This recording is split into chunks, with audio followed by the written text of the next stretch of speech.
pode entrar no Brasil Business Network com o rei do networking, Tom Rioch. BBN Brasil Business Network, um podcast de negócios no Brasil. Eu sou Tom Rioch, o americano conhecido como o rei do networking, e falando do meu estúdio em Campinas e conectando pessoas. Conversamos com empresários, empreendedores e especialistas no mundo inteiro. E hoje conversamos com a Thaís Bahia. Ela é bacharel em Direito pela Universidade Federal Fluminense, mestre em Direito Empresarial pela Universidade do Estado do Rio de Janeiro e membro do Núcleo de Estudos Brasil-China da Fundação Getúlio Vargas.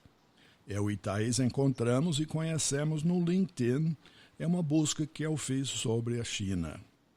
Thaís fala mandarim, inglês, espanhol, francês e português. Só com isso, Thaís, seja bem-vindo ao BBN Brasil Business Network. Obrigada, Tom, pelo convite. É um prazer participar do seu podcast. Para nós é um prazer ter você, porque realmente, como eu falei antes, nós começamos olhando o seu perfil no LinkedIn, tá cheio de experiências interessantes. Tá? Você fez muitos outros cursos, parece que você é um expert quando falamos de negócios com China. E a pergunta para nossos ouvintes é: como é que você começou e o seu interesse em China? De onde saiu isso? Bom, a minha relação com a China começou no início de 2012, quando eu entrei nesse meio corporativo, na época do meu primeiro estágio, e eu sempre gostei de estudar línguas. E desde 2009, quando a China se tornou o principal parceiro comercial do Brasil, eu escutava muitas pessoas falarem: não, a China é o futuro, tem que investir nessa língua. Então eu decidi me aventurar nessa língua nova. E foi um processo que com certeza foi o que me aproximou. Porque eu só tive professores nativos. Isso foi muito interessante, porque o que acontece? Quando você aprende a língua deles, não existe um alfabeto, não existe uma referência do A, B, C e você monta as palavras. Sim. Não é assim. Cada ideograma tem um significado. E às vezes um ideograma pode ser uma palavra ou pode ser uma ideia, pode remeter a uma lenda. Então, estudando os ideogramas, eu acabei mergulhando na cultura, na filosofia, no confucionismo, na história. E muitas vezes, uma aula de idioma ali acabava se tornando uma discussão de geopolítica, de história. Meu professor contava da infância dele, como é que foi, as diferenças, né, culturais que ele encontrou aqui no Brasil. Então, isso só foi despertando cada vez mais o meu interesse. A partir disso, eu comecei a fazer vários cursos, tanto com relação à história da China, cultura, filosofia oriental, até mesmo sobre tecnologia, fintechs na China. E outra coisa também para facilitar no aprendizado da língua, como eles são muito vocálicos, e cada vogal pode ser pronunciado de 5 formas diferentes. O A, por exemplo, são 4 tons mais o neutro. Então eu comecei a escutar muita música chinesa, comecei a assistir muita série, muito filme, e isso também me ajudou a entender a cultura deles, não só da China histórica, mas da China moderna. Sim. Então isso só me aproximou mais. E em paralelo, no cenário profissional, eu tive contato com clientes chineses, a maioria de grandes estatais, principalmente no setor de energia e de tecnologia.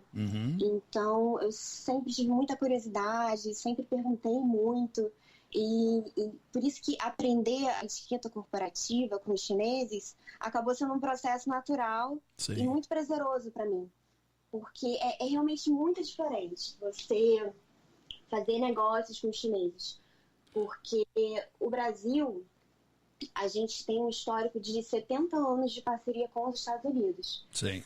A China começou aqui no Brasil em 2007, 2009 se tornou o nosso principal parceiro comercial, um pouco mais de 10 anos. E eu sinto, assim, no ambiente corporativo, as pessoas ainda não entenderam que as regras mudaram, que você fazer negócios com um americano é completamente diferente de fazer negócios com o chinês. Sim. Enquanto o americano tem um timing de vamos fechar esse deal, vamos né, o americano dá uns 15 segundos, né, para fechar. Exato, eu vou gastar tempo com o advogado, vamos fechar logo isso.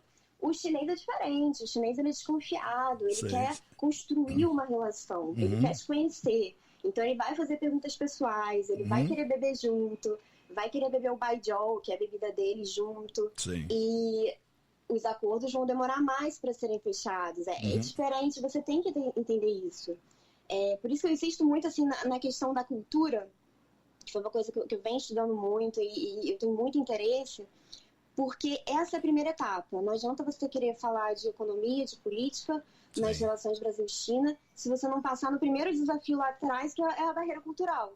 Você não vai sentar na mesa para fazer negociação com os chineses se você não superar esse primeiro desafio. Sim. Então, você entender como que o chinês pensa e por que ele pensa daquela forma é realmente um diferencial na mesa de negócios, no ambiente corporativo.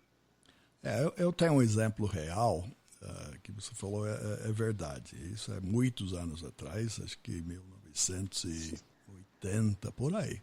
Eu estava numa empresa justamente no parte de exportação e importação. Tá? Estava na parte de consultoria para justamente ajudar empresas brasileiras a exportar. Né? Isso parece uma coisa de sempre no Brasil, né? Exato. Não, vamos exportar. Mas nem todas as empresas fazem, mas alguns exemplos conseguimos criar. E um deles, que mais marcante, foi justamente com uma empresa em China. Tá? E naquela época não tinha nada que tem hoje. Não tinha internet, não tinha WhatsApp, WeChat, coisa nenhuma. Tinha uma coisa que chamava Telex. Tá? Para muitos nossos ouvintes, vai ter que entrar em Google, procurar o que é Telex para saber o que é. Mas era a forma de comunicar. Então, à noite sentava, digitava um telex, gravava fita, passava.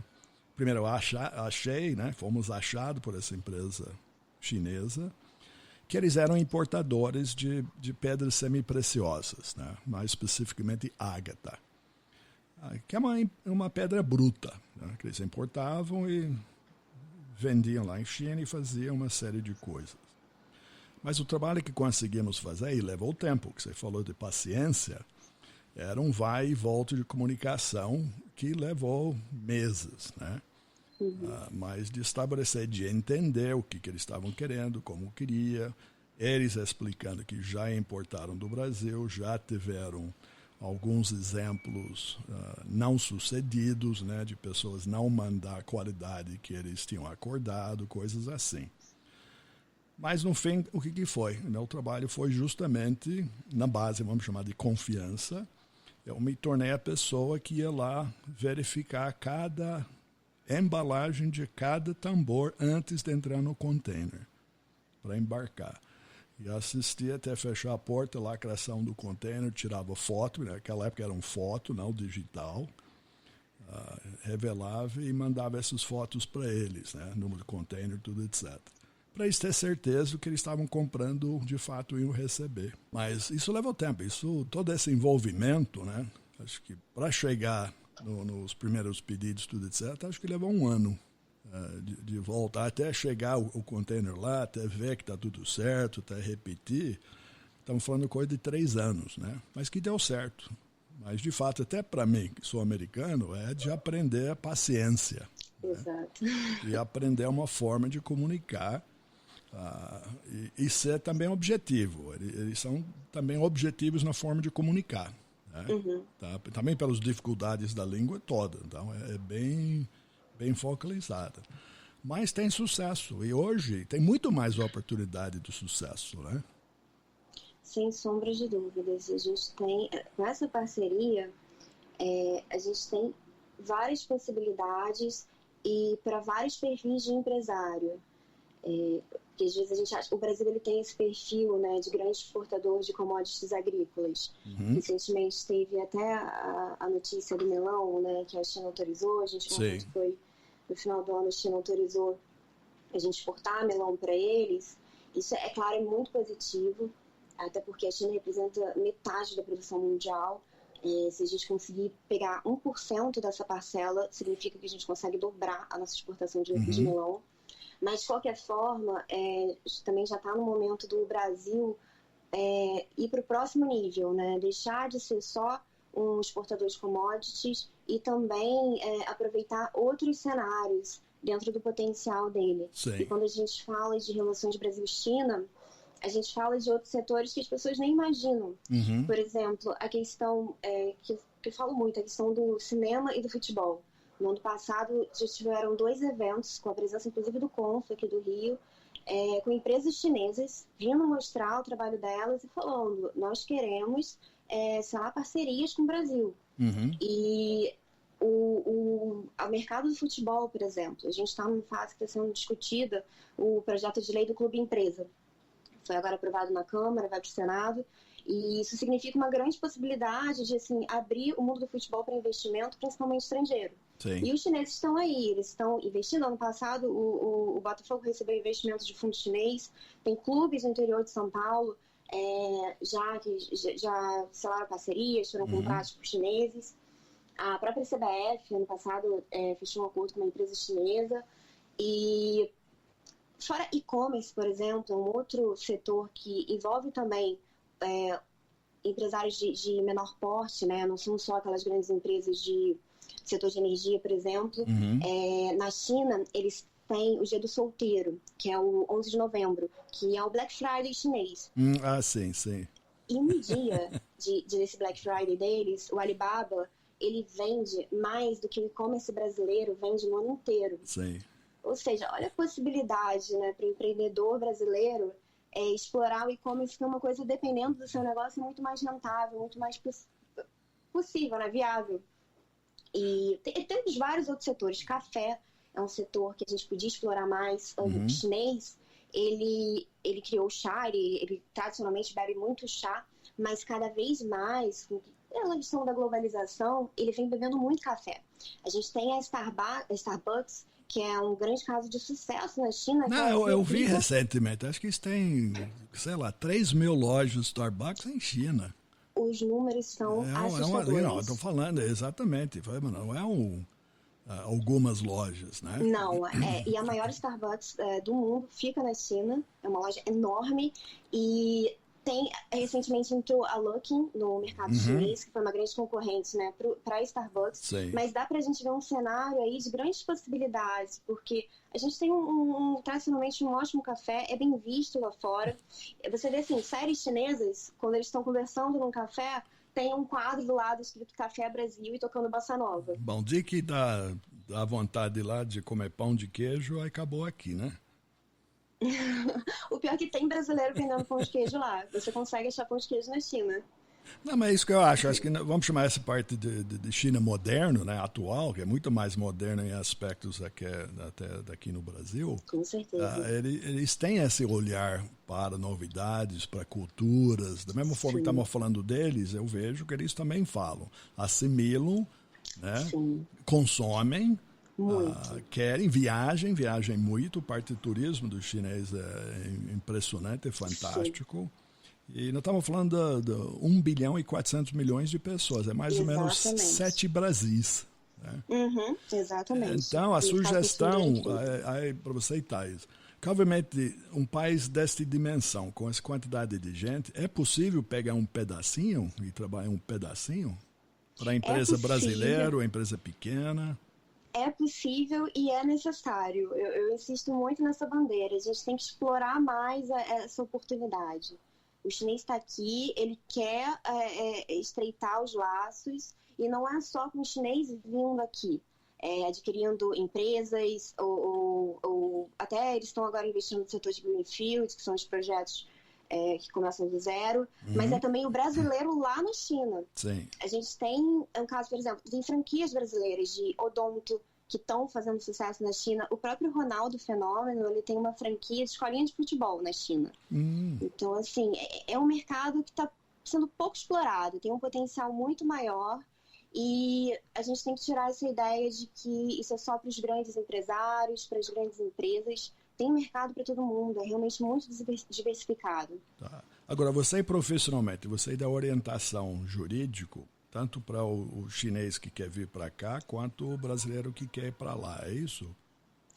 Como advogada, eu só posso assessorar no que diz respeito à legislação brasileira. Quando um brasileiro vai fazer negócios lá, a gente tem que contratar algum advogado chinês, algum correspondente. Sim, mas você tem pelo menos uma percepção de como é. Eu vi que você estudou English Law, né? Business English. Eu acredito que você tem uma sensibilidade, do que também sabemos que o lei nos Estados Unidos é diferente do lei aqui no Brasil. Que são essas diferenças. Então, o entendimento das diferenças, porque muitas vezes o pessoal acha que é tudo igual, né? Mas não é. Não. Então, exatamente isso. Para ir para um país, seja o que for, precisa ter um correspondente ou alguém que entende e consiga praticar lá no país. Sim, principalmente na China. Na China é um lugar que é necessário, é fundamental você ter uma pessoa fazendo essa intermediação. Porque, primeiro que a maioria das empresas, elas são estatais, então você tem que ter um contato, né, com o governo, não é empresário falando com empresário, é muito mais complexo do que isso. E a questão da lei, apesar assim, da legislação empresarial no mundo no geral não diferir tanto quanto outras questões como penal e civil, ainda assim existe muita diferença, principalmente com relação à parte burocrática. Eu trabalhando com fusões e aquisições e a parte de societário, a gente trabalha muito com registro de empresa. Você adquire uma sociedade, você abre um negócio, tem que passar por registro. E na China eles também têm muita burocracia. Eles adoram selo, selo em tudo, é complicado. Então é bom você chegar lá já preparado. Bom, o brasileiro é meio conhecido, né? Porque aqui pode dizer que aqui não tem, né? Só tem. Então, essa para mim, quando eu cheguei no Brasil, o maior impacto para mim era essa.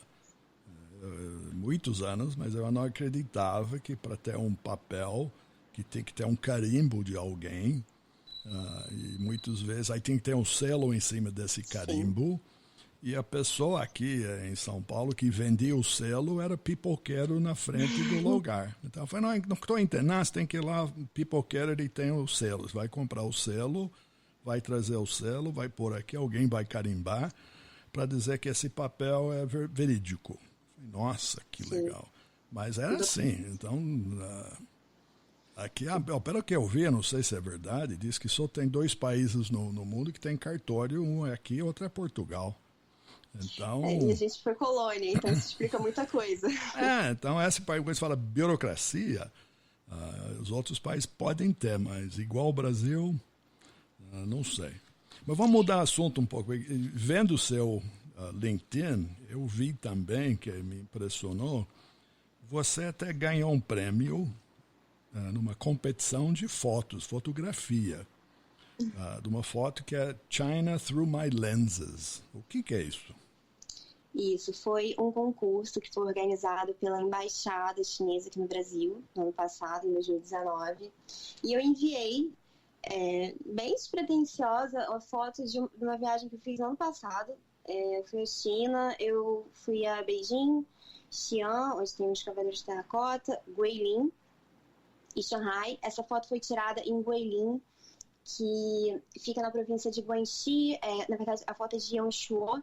Eu visitei Guilin e Yangshuo, que são cidades vizinhas, e é a zona rural chinesa. Então, você imagina aquele cenário do pescador na jangada, num rio, atrás daquelas montanhas. Os chineses chamam isso de shanshui, que são aquelas aquarelas dos rios e das montanhas, que quer dizer montanha e água. Então, é um lugar... o meu professor, assim, eu fui graças a ele, porque ele sempre me falou, existe um ditado chinês que diz que entre o céu e a terra não existe nada mais bonito que Guilin. Então eu falei, eu tenho que ir lá. E realmente não me arrependi. E o mais incrível dessa foto, porque a foto, se você for ver, ela foi tirada das plantações de arroz, e na frente tem uma mulher vestida com traje de uma minoria étnica. A China, ela tem 56 etnias. A majoritária é a Han, as outras 55 são minorias. Então, nesse lugar, em torno das plantações de arroz, existem minorias étnicas. Sim. Então, eu tive a oportunidade de visitar uma vila de minoria étnica, a Huomuo, o nome da vila. Eu conheci as mulheres da minoria Yao. E foi uma experiência incrível, porque elas falam dialeto, mas elas conseguem entender o chinês, o mandarim. E, nossa, foi uma troca muito legal. Elas têm uma tradição de, até os 18 anos, as mulheres não cortam cabelo. Quando fazem 18, elas cortam, e depois nunca mais na vida. Então, elas fazem coques com esse cabelo, que fica enorme, pode chegar a 2 metros. E a mulher solteira, ela cobre o cabelo, porque só o marido pode ser o primeiro a ver. A mulher casada, ela faz um coque na frente, aqui na testa. E a mulher casada com filho faz um coque maior ainda. Então, assim, foi uma experiência incrível de imersão cultural. Foi muito rico. E enviei essa foto. E ganhei, eu ganhei o 2º lugar, eu empatei com um fotógrafo profissional. Deixa eu fazer uma pergunta, tudo que você explicou é muito importante e interessante. Então, de tirar foto de alguém assim, pode ou como é que o pessoal se sente? Pode. Então, tem até a Sônia Bride, ela foi correspondente, a primeira correspondente da Globo na China, ela escreveu até o livro Lauai, contando a experiência dela. E tem um capítulo que ela foi a Guilin, ela conta isso também. Uhum. Tem algumas partes que ficaram um pouco comerciais. Existe até uma crítica com relação a isso. Uhum. Porque se leva turista, então você chega na vila, elas já fazem a pose, já estão com celulares, já sabem tirar foto. Só que eu procurei um guia que me levasse numa parte mais afastada. Sim. Que não estivesse tão acostumada com turista. Então foi assim, uma experiência bem mais real, assim. Uhum. E eu sou encantada por essa questão das minorias. É uma riqueza cultural impressionante. E elas têm também, é engraçado, pelo menos foi o que o guia falou, se um estrangeiro chega na vila, antigamente, né, e se ele vira o cabelo de uma mulher solteira, né, ele é obrigado a ficar 3 anos dentro da vila.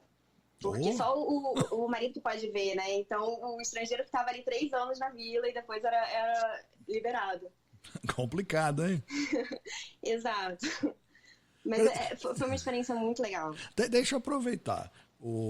Falar de mulher. Você, não só indo lá como turista, mas o que você falou, você recepciona aqui no Brasil empresários que vêm, você interage com empresários lá. Como é essa recepção, a receptividade, você como mulher, numa reunião dessa? Se alguém, pessoal, entra, olha para você e você começa a falar em mandarim, qual é a reação? Então, a reação é muito positiva. Eles realmente ficam muito surpresos. Do tipo, por que você sabe a minha língua? Por que você conhece a minha cultura? Bom, eu estou surpreso, eu não sou chinês, então imagino para eles, né? Então, realmente... Eles realmente ficam tocados porque eles dão valor a isso, assim. Eles são muito nacionalistas, eles dão importância a essa questão cultural. E no mundo dos negócios, existe muito...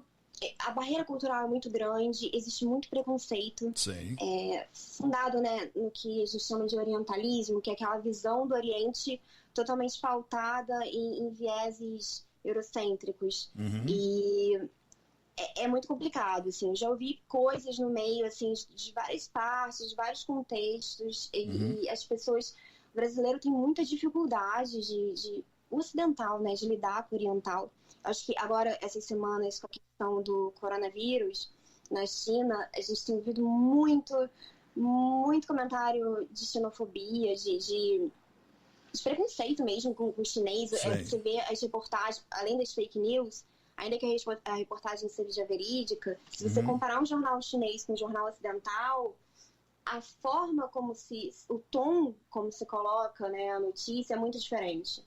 E isso é uma das minhas maiores bandeiras, assim. A gente não vai estabelecer mais relações comerciais se a gente não der um passo atrás e começar a respeitar o asiático, entender ele, despertar um interesse com essa cultura tão incrível. E pra gente ter interesse, a gente tem que ter empatia. Sim. É por isso que eu sempre recomendo, assim, as pessoas à minha volta, sempre eu tenho oportunidade, eu recomendo livro, filme, série. Eu tento usar esse soft power chinês para convencer as pessoas de se abrirem para esse mundo, né? Porque quando a gente faz isso, acho que acontecem 2 coisas. Primeiro, que foi o que aconteceu comigo. Você percebe que muito do que você acha que, eu gosto disso, eu penso assim, na verdade é uma construção social. Não é uma coisa da sua personalidade, não é um produto da sua individualidade. Segundo, quando você se abre para uma cultura tão diferente, você descobre que, na verdade, existem mais semelhanças do que diferenças. E é o que eu vejo muito entre o Brasil e a China. A gente é muito mais parecido com eles do que parece, do que a gente pensa. Agora, muito que nós falamos aqui são, vamos chamar de empresas tradicionais, mercados tradicionais, estatais, commodity. Como é que é esse mercado e mundo do startup, vamos chamar de nova economia? dos dois lados, brasileiro que vai lá, chinês que vem para cá, isso é outra avenida de oportunidade? Sem sombra de dúvidas. É impressionante como que cresce, como que nos últimos anos a China se desenvolveu com tecnologia, com inteligência artificial. E como que ela está investindo nisso, ela simplesmente importa cérebros. Ela, óbvio, investiu muito em educação. As principais universidades têm dezenas, eu diria, de cursos voltados para inteligência artificial e outras tecnologias. E eles importaram muitos professores das melhores universidades americanas, os melhores alunos. Eles dão muita bolsa. Muito brasileiro não sabe disso, mas existe muita possibilidade de você estudar de graça na China, sabe? Nas melhores universidades da Ásia e algumas até do mundo. E, inclusive, no ano passado, a Tsinghua, que é a universidade que o Xi Jinping, o presidente da China, estudou, ela passou, né, no ranking de 2019, em todos os cursos voltados para a inteligência artificial, ela ultrapassou o MIT. Ela entrou no primeiro lugar do mundo. Isso é um passo, assim, que, né, vamos ver até onde a China vai. E não só na educação, tem muitas cidades na China que eles te dão dinheiro para você tirar o seu visto e eles pagam até o seu aluguel para você abrir a sua startup. Existe muita possibilidade que a gente não está vendo e o brasileiro, ele tem muito potencial nessa área também. O brasileiro é criativo, o que falta para a gente é infraestrutura e investimento em educação. Porque se você for olhar o ranking de unicórnios que foram criados em 2019, os unicórnios são as startups que são avaliadas em $1 bilhão. E o ranking é impressionante. O primeiro lugar, Estados Unidos, com 78 unicórnios. Isso só em 2019. A China já vai em segundo lugar, é 22. Do primeiro para o segundo, cai drasticamente, né? O terceiro lugar é o Brasil. No mundo, a gente está em terceiro, com 5 unicórnios criados em 2019. A gente empatou com a Alemanha. Ou seja, a gente tem um potencial aí que pode ser muito mais explorado. E se a gente abraçar essa relação com a China, só tem a multiplicar as possibilidades. Aí você fala multiplicar lá é uma grande multiplicador, que não falamos da quantidade de pessoas, você falou da Alibaba, você falou do equivalente o Black Friday deles, nessa que nós falamos do início, você pega um pedacinho, né? E um pedacinho nos startups hoje, isso em qualquer lugar, você pega um pedacinho e vai com ideia, e se ela der certo, lá, se dá certo lá, é um mundo de gente. Né? Com certeza. Então, essa aceleração é muito mais rápido. Já falei isso em outros podcasts aqui, eu vi o que a Alibaba faz para fomentar a parte de tecnologia para o pequeno lojista. Tá? Para aquela loja que é talvez um marido e mulher que toca, mas eles levam a esse nível tudo que tem de mais moderno. Tá? Não é que eles não querem acabar com o pequeno, eles querem que o pequeno seja inserido na economia como um todo. Então, isso eu acho fantástico. Com certeza. E tem um fator a mais na China com relação a essa coisa de investir no microempresário. A China já tem uns anos, né? Porque às vezes a gente acha, nossa, da noite pro dia a China virou isso tudo. Não, isso é tudo fruto de muito planejamento durante anos. E eles vêm investindo, uma das grandes pautas é o combate à pobreza. No ano passado a ideia era tirar 100 milhões da pobreza e acabar esse ano, em 2020. Como que eles fizeram isso? As pessoas falam que a China é o primeiro cybergoverno do mundo. Sim. A gente sabe como que é o sistema deles, é diferente e eles têm essa questão do controle de dados do cidadão. E o que o governo fez com isso para acabar? Uma das coisas, né, para acabar com a pobreza, principalmente nas zonas rurais. Porque isso é um discurso, né, que foi falado, nós vamos enriquecer, mas alguns vão enriquecer primeiro, e de fato foi o que aconteceu, muitas pessoas da zona rural continuaram pobres.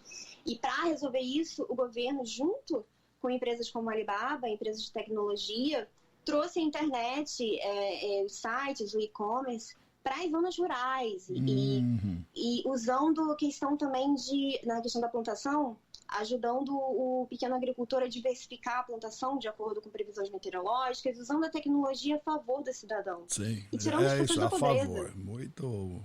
Muito importante isso, ser impactado rápido, e todo esse impacto é rápido, né? A assimilação e resultado é praticamente imediato.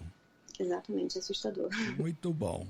Bom, Thais, nós podemos falar, acho que até Ano Novo Chinês, ano que vem, mas Com certeza. tem muito conteúdo, vamos voltar a falar, mas eu quero agradecer a sua participação, também paciência com nossos ouvintes, eu tenho certeza que o segredo do início não é só aprender idioma, mas aprender como você fez, assimilar um pouco de cultura, né? Para melhorar o relacionamento e aí sim os negócios. Esse é o caminho? Exatamente, com certeza. Sem dúvida. Então, muito obrigado pela participação e nós vamos voltar a falar, ok? Perfeito, até a próxima. Obrigada pelo convite. Legal. E para nossos ouvintes, a melhor forma de achar Thais no LinkedIn é Thais Bahia, T-A-I-S-B-A-H-I-A, Thais Bahia. E no LinkedIn tem todo um histórico dela, todos os cursos que ela fez, e você vai achar esse prêmio que ela fez. A sugestão que eu dou para você, Thais, é colocar a foto no LinkedIn. Essa foto que você ganhou o prêmio. Eu compartilhei num post, mas tem razão. Eu vou deixa ela fixo no perfil. Eu colocaria lá em primeiro lugar e falar, eu ganhei por causa disso, tá? Perfeito. Tá bom. Obrigado mais uma vez, tá? Obrigada a você. E nossos ouvintes também, quero agradecer que podem seguir entrevistas passadas e futuras do BBN Brasil Podcast no bbnbrasil.com ou nas principais plataformas como Spotify, Apple Podcast e Podcast Addict. BBN Brasil Podcast é um oferecimento do Focus ME Market Intelligence. Eles são especialistas em pesquisa do mercado no setor agrícola. Mais informações no site focusme.com. Obrigado pela audiência. Até o próximo encontro aqui no BBN Brasil Business Network. Obrigado por entrar no Brasil Business Network com o rei do networking, Tom Rioch.